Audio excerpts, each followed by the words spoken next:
नमस्कार, मेरा नाम है सुमित सिंह मेहता। हाजिर हूँ आपके सामने एडवांस क्लासिकल मैकेनिक्स से रिलेटेड एक और नया लेक्चर लेके।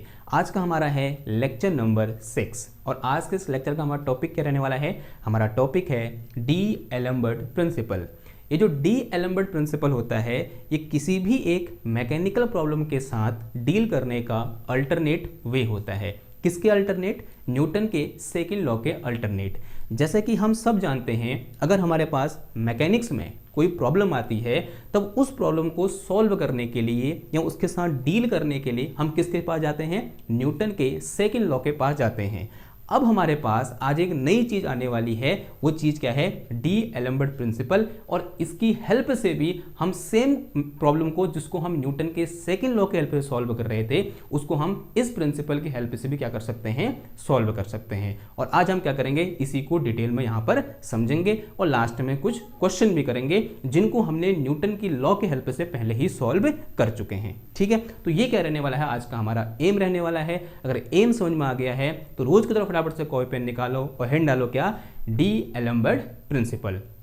नाउ अज्यूम कर लो कि हमारे पास क्या है, यहाँ पर कोई एक सिस्टम है जिस सिस्टम में n नंबर ऑफ पार्टिकल है और उन सारे पार्टिकल को न लेकर मैं उन n नंबर ऑफ पार्टिकल में से कोई एक पार्टिकल ले रहा हूँ। लेट अस से मैंने कौन सा पार्टिकल ले लिया? यहाँ पर ith पार्टिकल ले लिया। तो let us consider we have a system of n number of particle and out of n number of particle I am taking just one and that one is ith particle।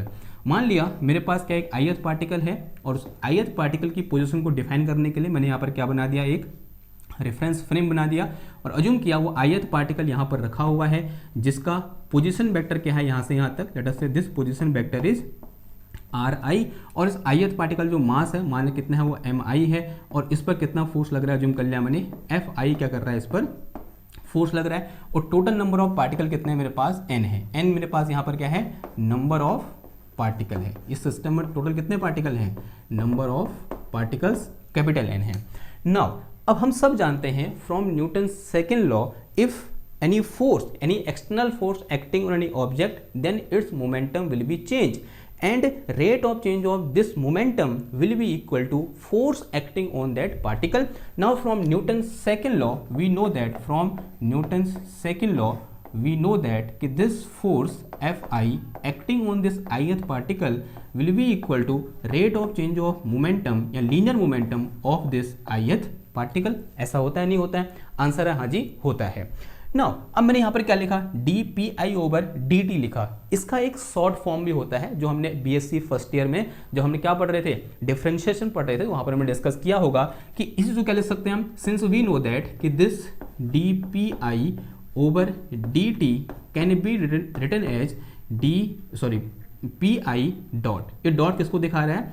This dot is representing time derivative of linear momentum या time derivative of linear momentum of ith particle. ये बात समझ में आई? Now so इसको यहाँ put कर दो तो यहाँ से मेरे पास क्या निकल के आया? This Fi vector will be equal to कितना आ जाएगा? ये pi डॉट वेक्टर। ये आ गया। अब एक काम करो, जो यहाँ पर pi डॉट वेक्टर है उसको यहाँ से उठाकर इधर ले आओ तो मेरे पास क्या आ जाएगा? यहाँ से ये आ जाएगा मेरे पास Fi डॉट माइनस का pi dot and this will be equal to 0। ऐसा होगा नहीं होगा? आंसर है हाँ जी, होगा।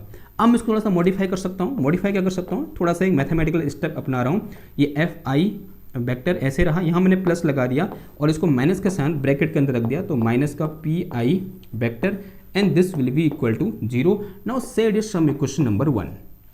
अब इस इक्वेशन नंबर 1 को देखकर कुछ कमेंट करने की कोशिश करते हैं। जैसा कि हम सब जानते हैं जो Fi है वो क्या है? इस ith पार्टिकल पर लगने वाला फोर्स है। अब ये इक्वेशन हमको कह रही है कि अगर मैं उसी पार्टिकल पर कितना फोर्स? माइनस pi डॉट के बराबर फोर्स और लगा दूं। कितना फोर्स? माइनस pi डॉट के बराबर फोर्स और लगा दूं। किस पार्टिकल पर? जिस पार्टिकल पर पहले से Fi फोर्स लग रहा था तब उस पार्टिकल पर लगने वाला नेट फोर्स कितना हो जाएगा? 0 हो जाएगा। ये क्या है? इस इक्वेशन की फिजिकल मीनिंग है, यानी यहां से हमको ऐसी इंफॉर्मेशन निकलती हुई बाहर आ रही है, या बोल सकते हैं ऐसा हम इस इक्वेशन को देखकर सोच सकते हैं। एक्चुअल में मैं नहीं सोच रहा हूं, किसने सोचा? एक साइंटिस्ट थे जिनका नाम था डी ब्रोगली नहीं, खाली ब्रोगली। क्या नाम था उनका? ब्रोगली नहीं, सॉरी बर्नौली। क्या नाम था? बर्नौली था। और उसी आइडिया को साथ लेकर कौन चले थे? हमारे डी एलम्बर्ट साहब चले थे। ठीक है, तो बर्नौली का आइडिया क्या था कि अगर मैं क्या करूं, इस पर कोई एक पार्टिकल है जिसमें कितना फोर्स लग रहा है? Fi फोर्स लग रहा है, और मैं अज्यूम कर लूं कि उसी पार्टिकल पर कितना फोर्स? -pi डॉट के बराबर फोर्स लग रहा है। मैंने साइन क्या दिखा रहा है? Opposite direction. कितना फोर्स लग रहा है? -pi डॉट के बराबर फोर्स उस पार्टिकल पर और लग रहा है। ऐसा अगर मैं अज्यूम कर लूं तो मैं ये बोल सकता हूं कि वो पार्टिकल कहां है? इक्विलिब्रियम में है। क्यों? क्योंकि उस पर लगने वाला नेट फोर्स कितना हो जा रहा है? 0 हो जा रहा है।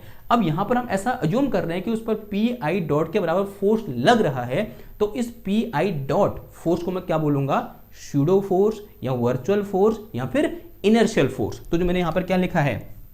पी डॉट लिखा है, इसका नाम क्या दिया गया? Pseudo force. क्या नाम दिया गया?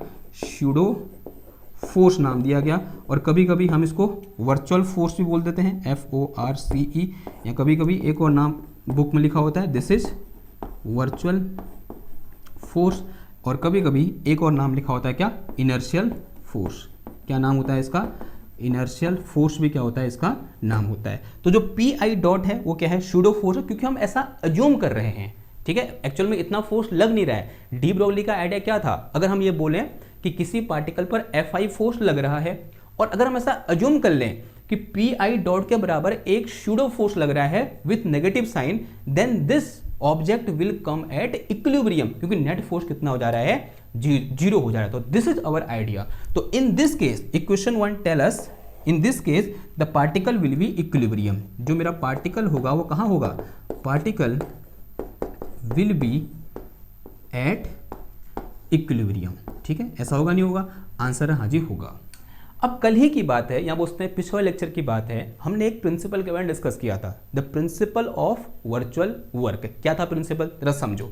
Now from principle of virtual work, from principle of virtual work, what we know? We know that work done by external force to displace an object by some virtual displacement is equal to 0 when object is at equilibrium। जब object कहां पर होगा? Equilibrium में होगा। Then from principle of virtual work की integration this Fi dot delta Ri will be equal to 0 where I is from 1 से लेकर कहां तक? कैपिटल N तक। जब हमारे पास कितने नंबर ऑफ पार्टिकल हो? N नंबर ऑफ पार्टिकल कहां हो? सिस्टम में हो। और जो मेरे पास डेल्टा Ri है वो क्या है? मेरे पास वर्चुअल डिस्प्लेसमेंट है। और जो Fi है वो क्या है? लगने वाला फोर्स है। जो नेट फोर्स कितना है? 0 है, यानी एट इक्विलिब्रियम में है। इसका मतलब दिस Fi कितना है मेरे पास?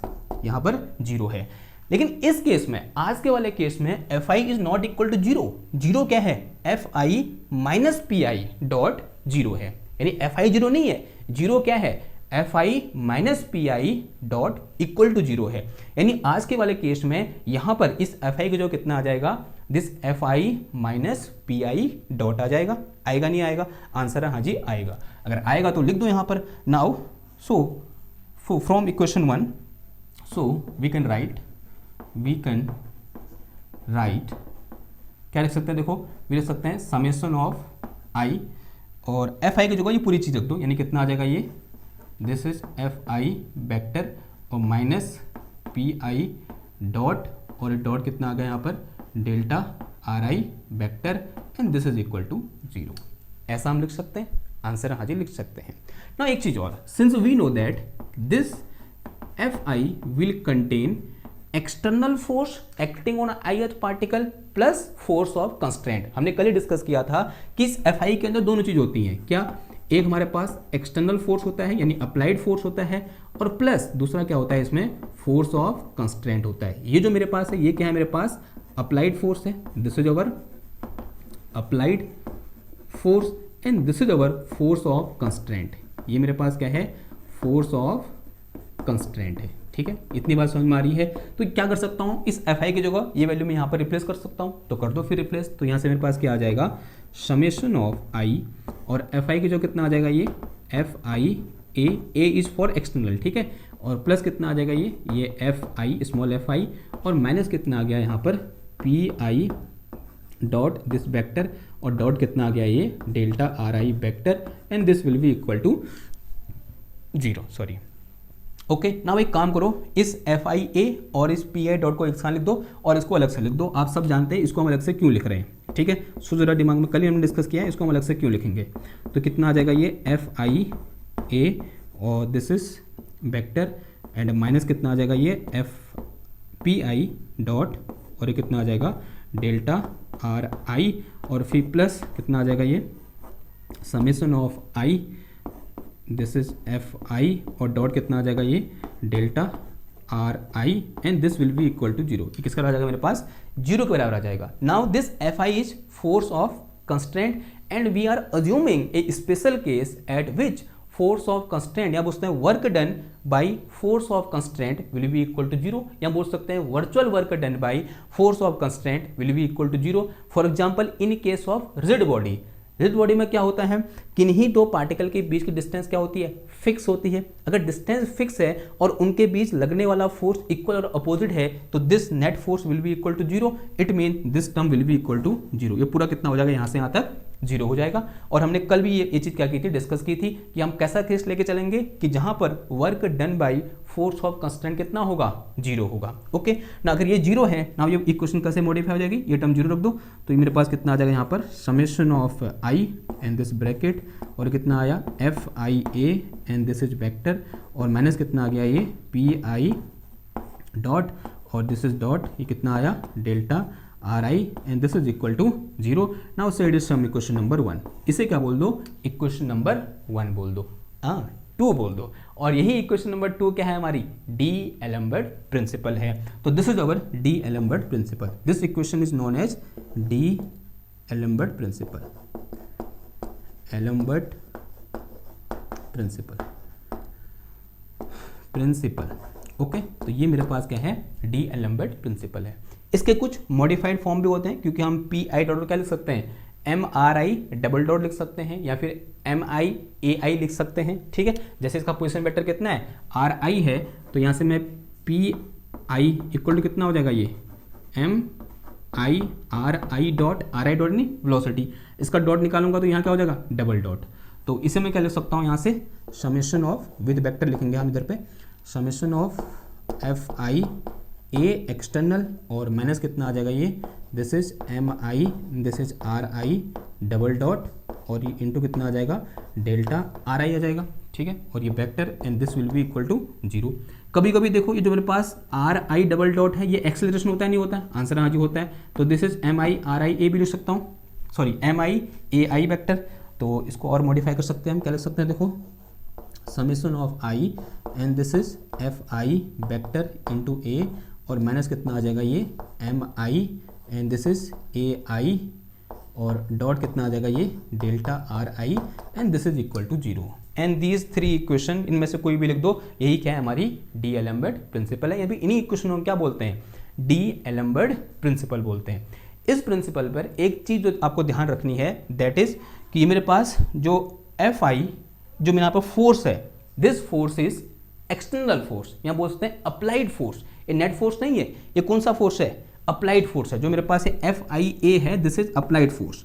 तो जो मेरे पास क्या लिखा है यहाँ पर एफ आई ए लिखा है, this is always applied force, applied force, ये हमेशा क्या होगा अप्लाइड फोर्स होगा।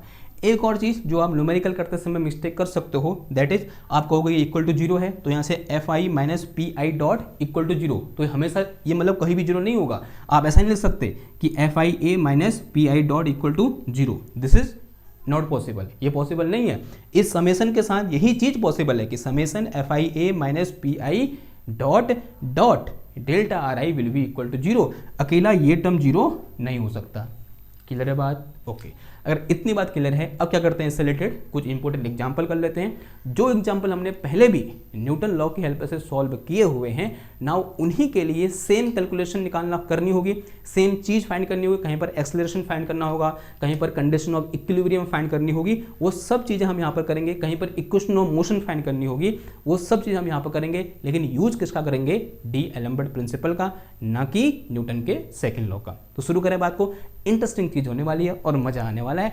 तो फटाफट से, तो पहला जो एग्जांपल है यहाँ पर वो है किससे रिलेटेड, सिंपल हार्मोनिक ऑसिलेटर से रिलेटेड, और उसका हम इक्वेशन ऑफ मोशन क्या करेंगे यहाँ पर ड्राइव करेंगे, किसकी हेल्प से, डी-एलेम्बर्ट प्रिंसिपल की हेल्प से। ठीक है, तो पहला एग्जाम्पल क्या हो जाएगा, example number 1, equation of motion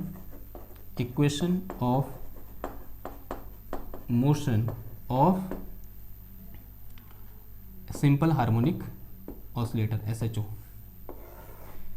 ठीक है, सिंपल हार्मोनिक ऑसिलेटर। तो सिंपल हार्मोनिक ऑसिलेटर कैसा होता है, कुछ इस टाइप का दिखता है कि ये हमारे पास मान लिया इस तरह से, ये सरफेस है, फिक्स सरफेस, और ये मेरे पास एक पेंडुलम है जिसकी लेंथ बोल दी मैंने कितनी है, L है, और जूम कर लिया ये अपनी मीन पोजीशन से कितना डिस्प्लेस हो रखा है, थीटा डिस्प्लेस हो रखा है इन एंगुलर पोजीशन, कितना, थीटा एंगल बनाया इसने इधर को। माना इसका मास अगर m है तो इस पर नीचे कितना फोर्स लग रहा है, external force will be equal to mg। तो जो अप्लाइड फोर्स है यहाँ पर कितना है, mg है, and it will B oscillating in this वे। ये क्या कर रहा है, इस तरह से ऑसिलेट कर रहा है ना। हम सब जानते हैं इसको, हम इसके दो कंपोनेंट ब्रेक कर सकते हैं। एक कंपोनेंट थीटा हो जाए, सॉरी अगर थीटा है तो अगर मैं यहाँ पर इसको पीछे बढ़ाऊँ यूँ करके, तो this angle is also theta, ये एंगल भी कितना होगा, थीटा होगा। इफ दिस एंगल थीटा, तो ये क्या हो जाएगा इसका ये वाला angle, this will B mg cos theta, होगा नहीं होगा, आंसर है हाँ जी होगा, this is mg cos theta. इसका दूसरा कंपोनेंट कहाँ को आ जाएगा, इन this direction, this will B mg sin theta, ये कितना होगा मेरा mg sin थीटा के बराबर होगा, आंसर है हाँ जी होगा। नाउ अब यहाँ पर एक्सटर्नल फोर्स कितना था, mg था। अब इस एक्सटर्नल अप्लाइड फोर्स को मैं दो कंपोनेंट ब्रेक कर दिया मैंने, एक mg cos थीटा, एक mg sin थीटा। अज्यूम कर लो इसमें क्या होगा, टेंशन होगा in this way, and it is not moving in this direction, it mean this t will be equal to mg cos theta. ये बात हमको यहाँ से पता चल रही है कि t will be equal to mg cos theta at this position. इसका मतलब इसके मोशन के लिए कौन सा फोर्स रिस्पॉन्सिबल है, this one, in this is our applied force. तो यहाँ पर जो मेरे पास F अप्लाइड है, this is only one force, यानी आई जो कितना आ जाएगा, 1 आ जाएगा, यानी एक ही पार्टिकल है तो सिर्फ एक बार आएगा। ठीक है, तो अप्लाइड इक्वल टू किसके बराबर है मेरे पास, mg sin थीटा के बराबर है। ये बात तो समझ में आ गई। नाउ अब मैं अज्यूम कर रहा हूँ कि ये जो मेरा पार्टिकल है यहाँ पर एक छोटा सा वर्चुअल डिस्प्लेसमेंट कर रहा है, डेल्टा r। लेट अस से अब पार्टिकल कहाँ पहुँच गया, इधर पहुँच गया, and this displacement from here to here, this is very small displacement which is virtual displacement, and this is delta r। वो कितना है, डेल्टा r के बराबर है। तो जो डेल्टा r मैंने यहाँ पर लिया है, this is our virtual displacement. जो डेल्टा r है वो मेरे पास क्या है यहाँ पर, वर्चुअल डिस्प्लेसमेंट है, और जो किसकी डायरेक्शन में है, इस फोर्स की डायरेक्शन में है, जो साफ साफ दिख रहा है। तो जहाँ की ओर फोर्स है वहीं की ओर क्या है, हमारा डिस्प्लेसमेंट भी है। दूसरी चीज, अब मुझे क्या चाहिए, पी आई डॉट चाहिए या फिर इसका एक्सेलरेशन चाहिए। अगर ये तो दिखी नहीं रहा आपको नीचे वाला, ठीक है, तो एक मिनट, एक काम करते हैं, इस इक्वेशन को यहाँ पर दोबारा लिख रहा हूँ। कौन सा वाला, लास्ट वाली, क्या है इक्वेशन, देखो नहीं दिख रही ना हो तो दिस इज आई, और ये कितना आ जाएगा मेरे पास यहाँ पर, एफ आई ए माइनस कितना है ये, M I A I vector और delta R I, and this is equal to 0। This is our principle of d'Alembert principle. ये मेरे पास क्या डी-एलेम्बर्ट प्रिंसिपल है। यहाँ के आई की जगह 1 है तो ये समेशन साइन हट जाएगा, सिर्फ एक ही बार आएगा। तो कितना आ जाएगा ये, एफ ए माइनस का एम एम इंटू ए, और ये वेक्टर आएगा, और इंटू कितना आ जाएगा ये, delta R, this is equal to 0, यहाँ वेक्टर आ जाएगा। ठीक है, ये बात समझ में आई आपको। अगर इतनी बात समझ में आ रही है तो यहाँ पर देखो एफ ए कितना है मेरे पास, एम जी साइन थीटा के बराबर है। अब ये जो एक्सेलरेशन होगा ये भी किस डायरेक्शन में होगा, फोर्स डायरेक्शन में, and this acceleration will be tangential acceleration. जो किसकी वजह से हो रहा होगा, अगर एक सर्कुलर मोशन कर रहा है हमारा पेंडुलम, तो this is our tangential acceleration, and it is due to change in magnitude of linear velocity. जो किसके वजह से होगा, लीनियर वेलोसिटी के मैग्नीट्यूड में जो चेंज हो रहा है उसकी वजह से ये एक्सेलरेशन होगा, and this will be our tangential acceleration, and this tangential acceleration also in the direction of displacement. So अगर मैं यहाँ डॉट प्रोडक्ट निकालूंगा तो this will be equal to, ये एफ ए आ जाएगा, और दिस इज डेल्टा आर, और minus this one is M A into delta R, and this is equal to 0। इस एफ ए की जो क्या लिख सकता हूँ मैं, एम जी साइन थीटा लिख सकता हूँ, तो लिख दो यहाँ पर। तो कितना आ जाएगा ये, M G sine theta into delta R minus का एम ए। अब एक चीज़ हमने क्लास 11th में पढ़ी थी कि this acceleration a will be equal to alpha into R, जहाँ एल्फा क्या है, एंगुलर एक्सेलरेशन और ए मेरे पास क्या है लीनियर एक्सेलरेशन, या बोलते हैं लीनियर एक्सेलरेशन का tangential component, and this alpha is our angular acceleration and R is this radius, और इस केस में आर की जो कितना है मेरे पास एल है, तो ए की जो कितना आ जाएगा यहाँ पे मेरे पास अल्फा इंटू एल और इंटू कितना आ गया delta R, and this is equal to 0। ठीक है, तो ये मेरे पास कितना आ गया देखो, this is M G sine theta and this is delta R and minus, since we know that कि this angular acceleration alpha will be equal to D omega by D T, ये होता है नहीं होता, आंसर आज ही होता है, and this omega will be equal to D theta upon D T in the rate of change of angular displacement, and this will be equal to D square theta upon D T square. तो इसकी जगह लिख सकता हूँ मैं alpha की जगह D square theta upon D T square, तो M L into D square theta upon कितना आ जाएगा ये D T square into delta R, and this will be equal to 0। ये किस कराओ 0 करा हो जाएगा। एक काम करो दोनों ओर से डी आर कॉमन है, एम कॉमन है, ले लो यहाँ से, तो अंदर कितना बच गया ये जी साइन थीटा और माइनस का कितना आ गया ये एल, और this is D square theta upon कितना आ जाएगा डी टी स्क्वायर और इंटू कितना आ गया ये एम तो एम को इधर भेज दो, एम को इधर भेज 0 हो जाएगा, तो ये कितना बचा delta R and this is equal to 0। Now this delta R can not be 0, delta R 0 नहीं हो सकता, तो 0 कौन होगा ये वाला टर्म, तो मेरे पास कितना आ गया यहाँ से जी साइन थीटा माइनस का L D square theta upon D T square, and this will be equal to 0, and if this will be equal to 0 this implies that D square theta upon D T square और this is minus G upon L और into कितना आ गया sine theta, and this will be equal to 0, and if theta is very very small this shows that कि this sine theta is approx equal to theta, तो for very small angle this D square theta upon D T square minus का G upon L और into theta, and this is equal to 0, and this is our require equation of motion और simple harmonic motion.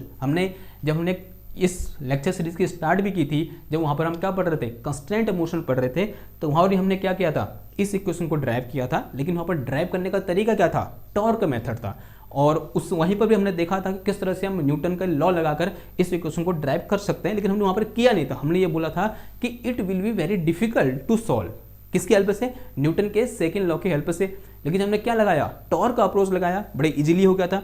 अब यहाँ पर हमने एक नया approach पढ़ा, this is approach of D'Alembert principle, जिससे और भी क्या हो गया आसानी से हो गया, ज़्यादा यहाँ पर कुछ सोचना ही नहीं पड़ा हमको। हमने जो फॉर्मूला दिया था फॉर्मूला में जो वैल्यू यहाँ से आई थी उनको पुट कर दिया, आंसर आ गया, हाँ जी आ गया, क्या आया D square theta upon D T square minus का G upon L theta equal to 0, and this is our require equation of motion of simple harmonic oscillator, यहाँ बोलते हैं सिंपल पेंडुलम। किधर है बात, ओके, तो this is our example number 1। अब आगे बढ़ते हैं कहाँ की ओर, अपने एग्जाम्पल नंबर 2 की ओर। तो इसे मैं मिटा रहा हूँ और फिर एग्जाम्पल नंबर 2 देखते हैं। चलो भाई एग्जाम्पल नंबर 2, एग्जाम्पल नंबर 2 में एक सिंपल सा एग्जाम्पल लेते हैं। मैंने अज्यूम कर लिया कि मेरे पास इस तरह से क्या है कि लकड़ी का टुकड़ा है या वेज है बोल सकते हैं, ठीक है। यहाँ पर एक मास रखा हुआ है और लेट अस से दिस मास इज m2 और यहाँ कहीं एक मास है यूँ करके, और इन दोनों मासों को क्या कर रखा है एक स्ट्रिंग से इस तरह से कनेक्ट कर रखा है। यहाँ मैंने क्या लगा दी इस तरह से एक स्ट्रिंग लगा दी यूँ करके, and these two masses are connected with a inextensible string. जो स्ट्रिंग है उसको हम क्या कर सकते हैं खींच नहीं सकते, यानी फिक्स है वो। ये m2 है तो इसको मैंने क्या बोल दिया m1 बोल दिया, और अज्यूम कर लिया कि यहाँ से लेकर यहाँ तक जो डिस्टेंस है वो कितनी है r1 है, और यहाँ से यहाँ तक डिस्टेंस है वो कितनी है r2 है। अगर ये स्ट्रिंग इनएक्सटेंसिबल है तो r1 plus r2 is always constant, होगा नहीं होगा, r1 plus r2 is constant, जो किसके बराबर होगा इसकी लेंथ के बराबर होगा। ये कंडीशन हमको दी हुई है। अब मुझे निकालना क्या है, मुझे ये निकालना है कि अगर ये मूव कर रहा है आइदर दिस वे और दिस वे, कहीं कोई मूव कर सकता है डिपेंडिंग अपॉन कहाँ को फोर्स ज़्यादा लग रहा है। अगर मैं ये अज्यूम करूँ कि this is moving in this वे, तो मुझे ये निकालना है कि what will be the acceleration of this system, इस सिस्टम का एक्सेलरेशन क्या होगा। दूसरा मुझे निकालना है what will be the condition of equilibrium, equilibrium condition का मतलब कि जब नेट फोर्स जीरो होगा इस पूरे सिस्टम में तो वो कौन सी कंडीशन होगी, ये भी मुझे क्या करना है, फाइंड करना है। तो करें फाइंड। ओके ना, सबसे पहले क्या करो, फोर्स निकालो। तो देखो इस पर नीचे कितना फोर्स लग रहा है, वी ऑल नो दैट कि force acting in this object in downward direction and that is gravitational force which will be equal to m1g। Okay, इसको मैं r2 बोलता हूँ, इसको r1 बोलता हूँ, क्योंकि ये इसको m2 बोला है तो r2 बोल दिया, इसको m1 बोला है तो r1 बोल दिया, आपकी मर्जी है, ठीक है ना। अब एक चीज़ और अज्यूम कर लेते हैं कि ये जो एंगल है यहाँ से यहाँ तक, this angle equal to theta. अब हम सब जानते हैं इससे भी नीचे को फोर्स लग रहा होगा and this force will be also equal to m2g। ये किसके बराबर होगा, m2g के बराबर होगा। अगर मैं क्या करूँ यहाँ पर इस तरह से नॉर्मल ड्रॉ करूँ, तो this is normal at this point. इस पॉइंट में मैंने क्या किया, इस तरह से नॉर्मल ड्रॉ किया and this angle will also equal to theta. ये भी कितना होगा, थीटा होगा, ठीक है। क्योंकि थ्योरम पढ़े थे हमने क्लास 8th में कि अगर मेरे पास एक लाइन ये है, एक लाइन ये है, दोनों के बीच का एंगल थीटा है, तो अगर मैं एक नॉर्मल इस लाइन में खींचूं, एक नॉर्मल इस लाइन में खींचूं, तो this angle also equal to theta.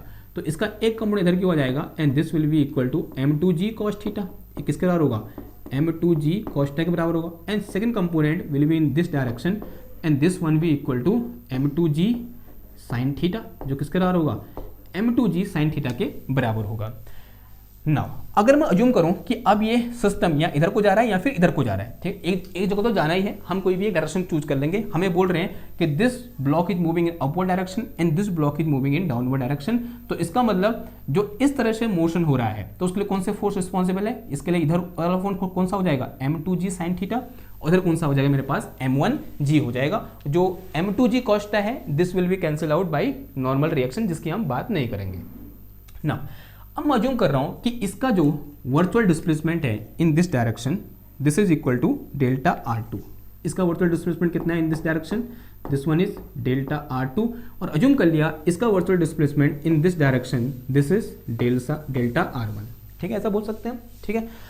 क्या बोला, इसका virtual displacement in this direction delta r2 और इसका virtual displacement in this direction delta r1। Now apply our, क्या कहते हैं उसको हम, D'Alembert प्रिंसिपल। तो क्या होता है, summation of this is fi external vector, फिर माइनस कितना आ जाएगा ये mi and this is ri double dot, एक फॉर्म भी तो थी उसकी जो pi डॉट है, उसके करें तो मैं ri डबल डॉट लिख सकता हूँ, तो ri double dot sorry mri double dot लिख सकता हूँ और डॉट कितना आ गया, ये डेल्टा ri आ गया, ठीक है।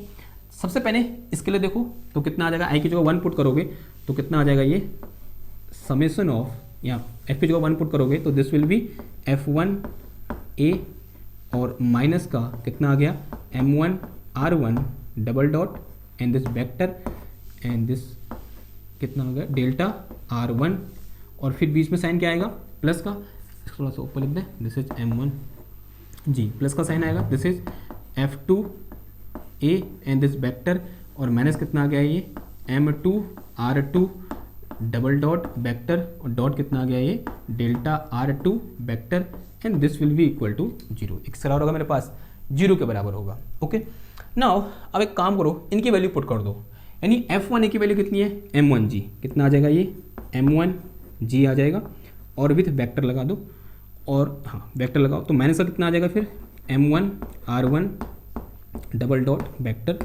और डॉट डेल्टा r1 वेक्टर और प्लस, इधर बताओ ये कहाँ के हो रहा है, इन दिस डायरेक्शन, तो यानी ये वाला आएगा, कितना आएगा, m2,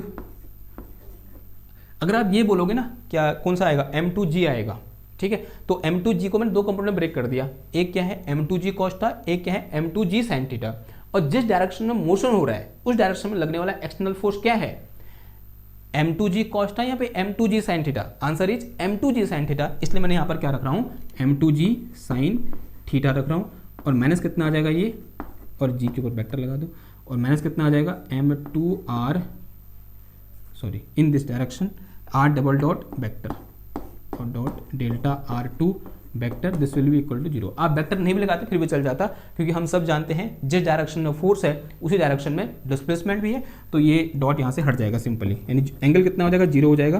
तो m1g डेल्टा r1 और माइनस दिस इज, अगर हटाई के लिखना है तो इसको ऐसे लिख दो, कितना आ जाएगा, ये m1g minus m1 r1 double dot और ये कितना आ गया, डेल्टा r1 और प्लस ये कितना आ गया यहाँ पर m2g sin थीटा और माइनस M2R2 डबल डॉट और this is delta R2 and this is equal to 0।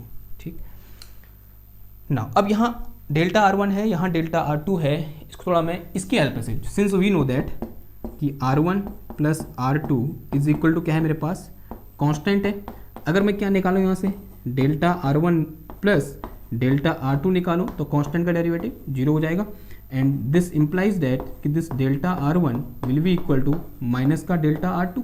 ऐसा हम लिख सकते हैं, आंसर है हाँ जी लिख सकते हैं, या उसको उल्टा भी लिख सकते हैं हम, क्या कि this delta R2 will be equal to minus का डेल्टा R1।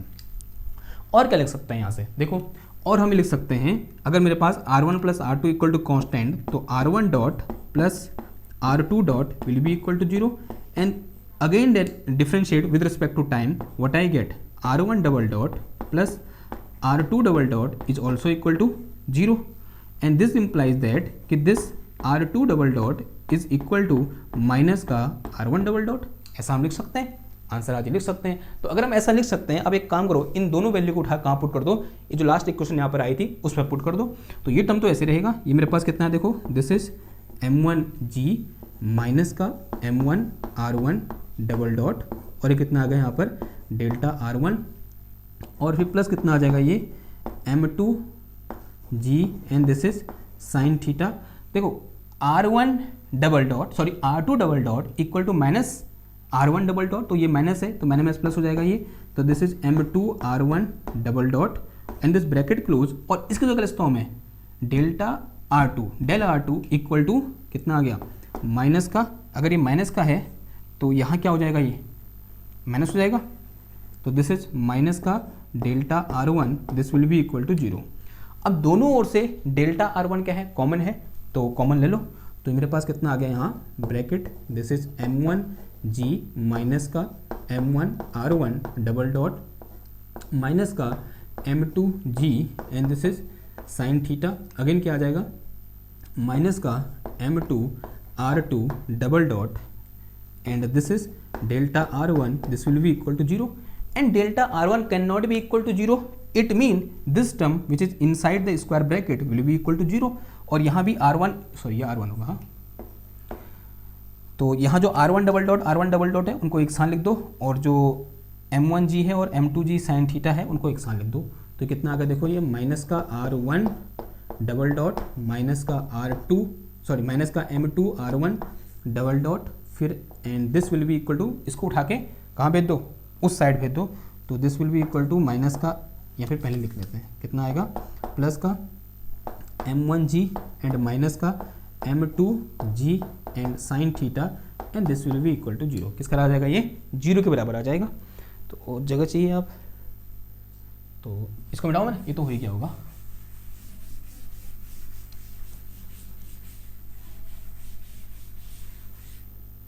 मिल गई जगह।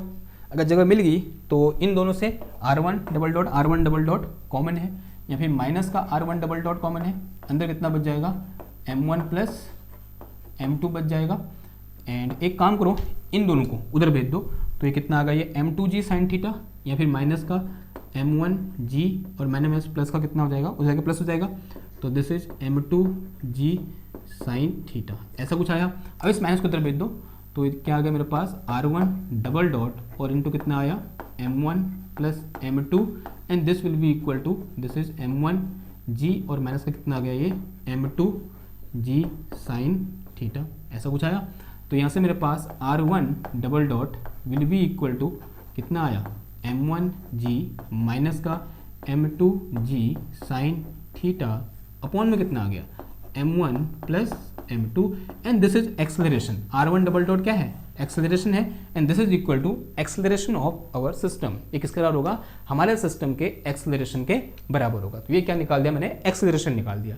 अब इसी को मैं न्यूटन के सेकंड लॉ से भी क्या कर सकता हूँ, सॉल्व कर सकता हूँ, उसमें कोई भी दिक्कत नहीं है। तो सेम प्रॉब्लम थी, मैंने किसकी हेल्प से सॉल्व कर दिया, अभी डी एलेम्बर्ट प्रिंसिपल की हेल्प से सॉल्व कर दिया ना। यहाँ पर वो कभी कभी क्या पूछता है what will be the condition of equilibrium, condition of equilibrium ये निकालो बोलता है, कंडीशन ऑफ इक्विलिब्रियम ये कैसे निकालोगे, तो वी ऑल नो दैट कि एट इक्विलिब्रियम जो नेट फोर्स होता है 0 होता है। अगर नेट फोर्स 0 है इसका मतलब कि this r1 double dot will also equal to zero, यानी एक्सेलरेशन भी कितना होगा, जीरो होगा। अगर एक्सेलरेशन जीरो होगा तो ये इक्वेशन मॉडिफाई हो जाएगी, कितनी हो जाएगी, m1g माइनस का m2g और इंटू साइन थीटा और अपॉन में कितना आ गया, m1 plus m2 and this will be equal to zero and this implies that this is m1g minus m2g sine theta and this is equal to zero.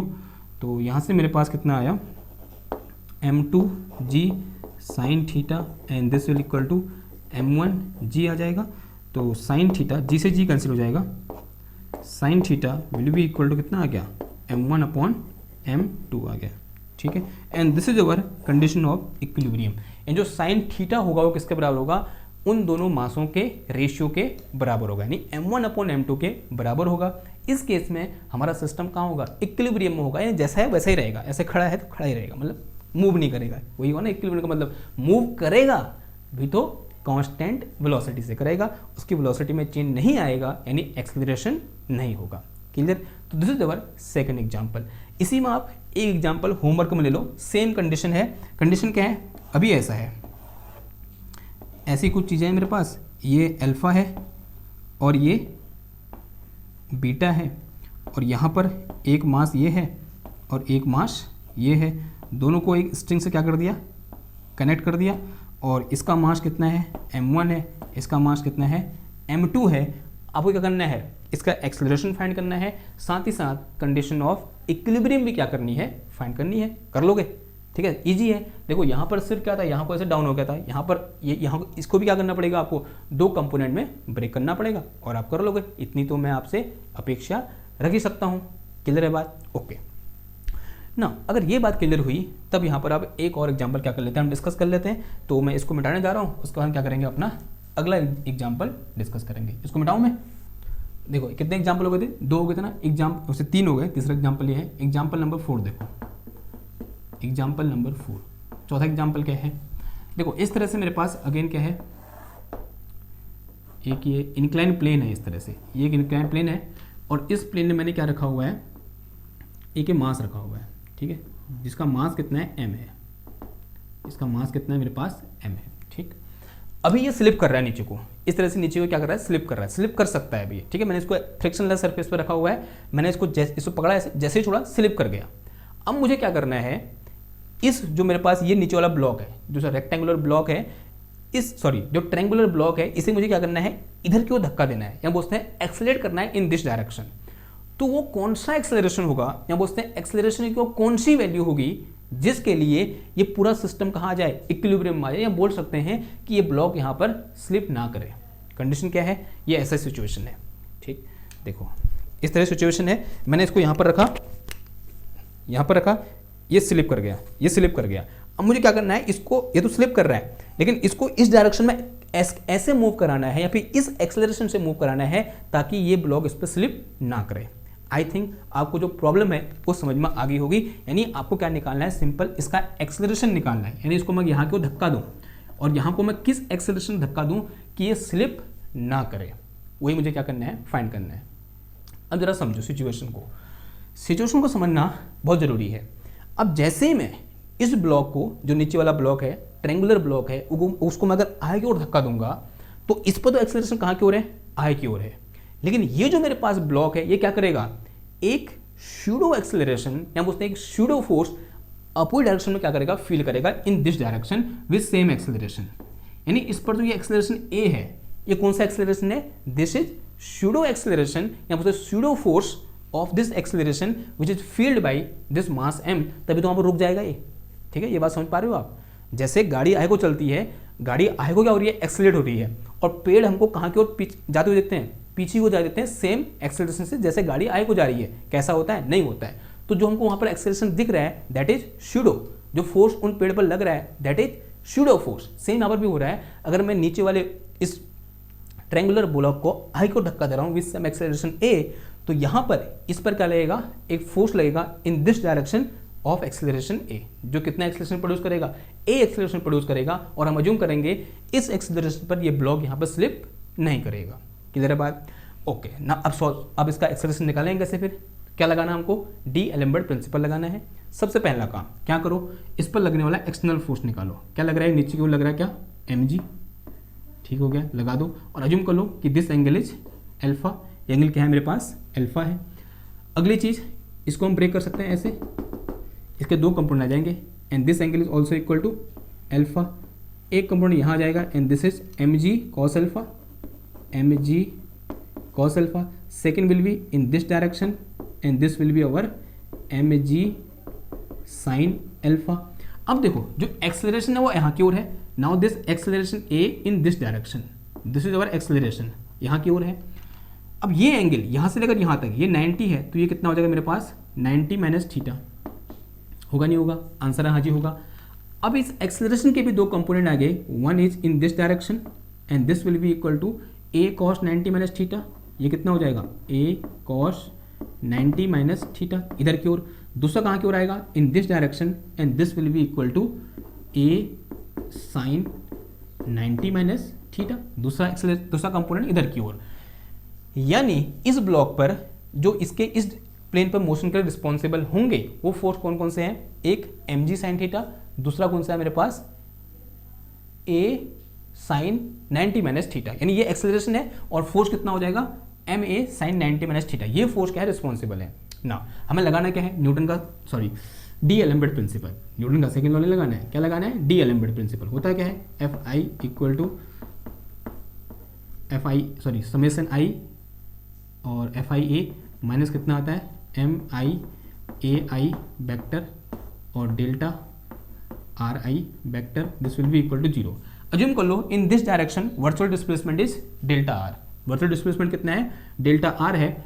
और force कौन कौन से लग रहे हैं इसमें, एक तो क्या लग रहा है mg sin अल्फा, और एक्सेलरेशन कितना है, एक्सेलरेशन a था, लेकिन इस एक्सेलरेशन का कोई रोल नहीं है। कौन से एक्सेलरेशन का रोल है, सिर्फ इस वाले का, तो कितना आ जाएगा ये माइनस का ma sin 90 माइनस थीटा कितना होता है cos थीटा और इनटू कितना आ जाएगा delta R equal to, dot हटा दिया मैंने क्योंकि मैं अज्यूम कर रहा हूँ कि जो वर्चुअल डिस्प्लेसमेंट है वो क्या है, अलोंग द प्लेन है, तो एंगल कितना होगा 0 होगा और cos 0 कितना होता है 1 होता है। And this delta R can not be 0, तो मेरे पास कितना आ गया ये mg sin alpha and minus ma cos theta, this is equal to 0।